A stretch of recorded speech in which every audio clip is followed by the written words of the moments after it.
So one thing I'm really curious about, there's a proposed tax strike going on right now on Twitter that a lot of people are saying, hey, we shouldn't pay our taxes because all of it's going to waste. What are your thoughts on a tax strike? Yeah, I mean, the Boston Tea Party, they freaked out because of just a few percentages. We're paying 40, 30, 20, some people are paying 50% of taxes of their dollars to the government. So I don't think it's a bad thing. It wouldn't be anything new for America, but the problem is they'll imprison you if you don't pay your taxes. But if you're a politician who allows $9 billion of fraud, nothing happens. See, how do you explain to the taxpayer the discrepancy when they want to track Venmo payments of more than $600, but there is so much fraud going on every day that you could blatantly see? How do you explain that to the taxpayer in terms of a discrepancy of like, we want to track this, but there's so much just wasted?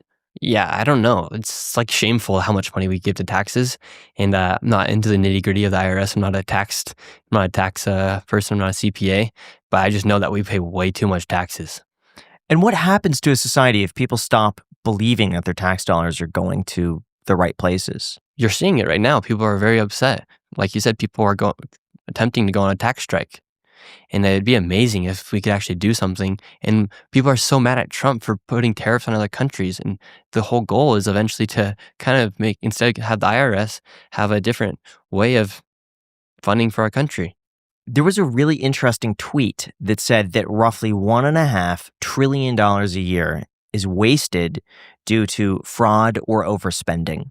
And that if we could just get rid of that, you could literally implement no income tax on all income under $650,000 a year. Mm-hmm. I believe just get rid of the waste and the fraud. Yeah, I 100% believe it. And why should the government be paying for people's lifestyles? Why should they be paying for giving people millions of dollars?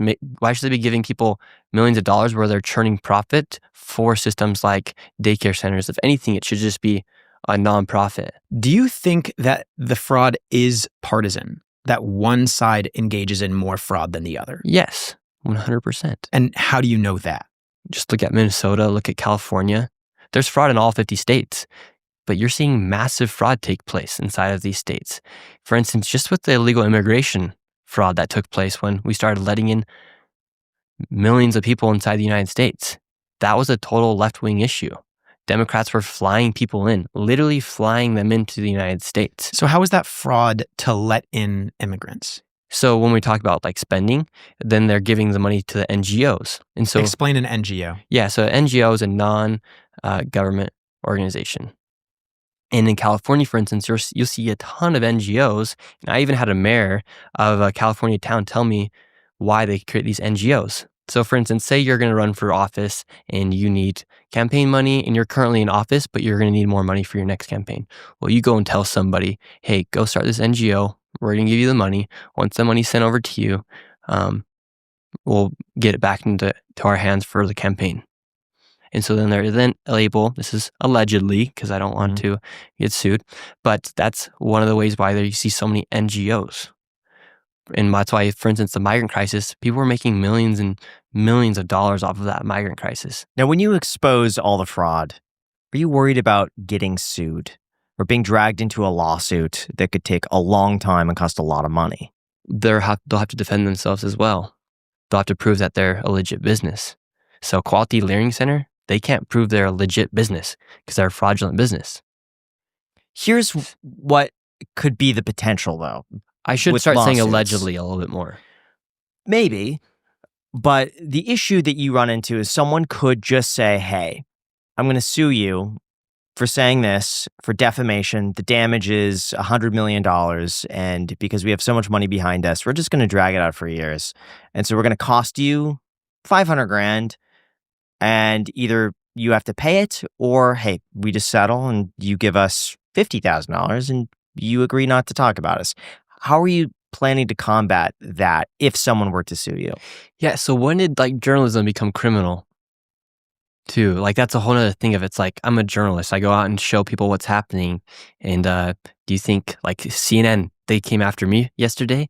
And it's like, okay, they're like, are you 100% sure about your video? I said, I said, well, I presented you how it was. You can go ahead and make your own analysis.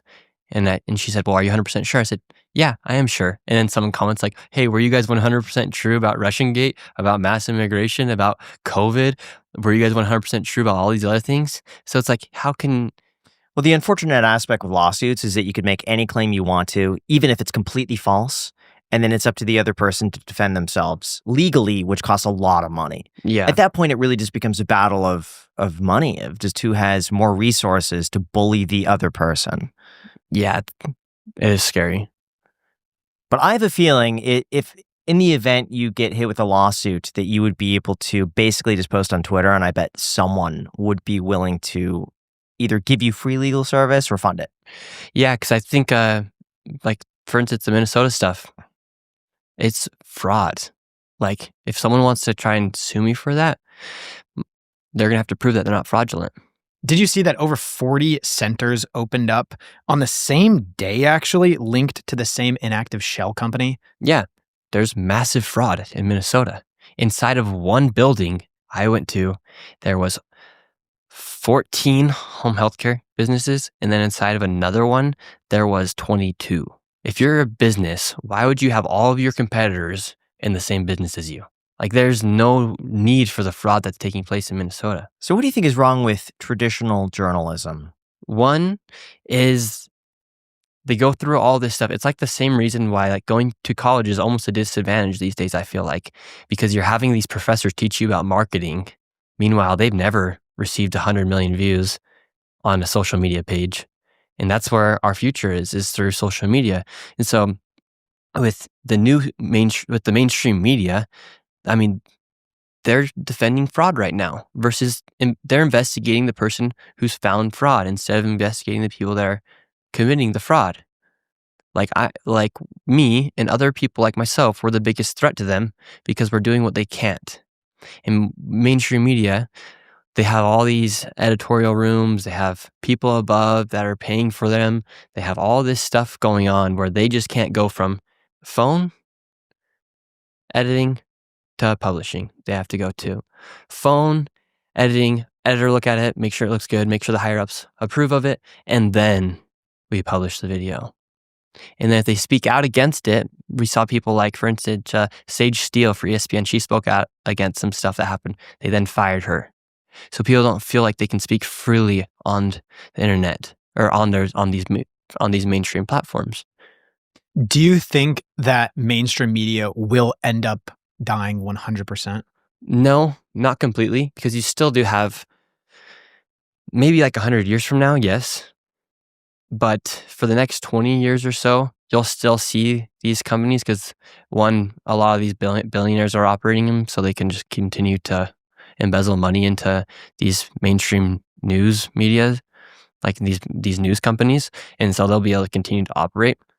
But you'll see people lose less and less trust. I believe after my Minnesota video, the trust for the mainstream media went down to the all-time low.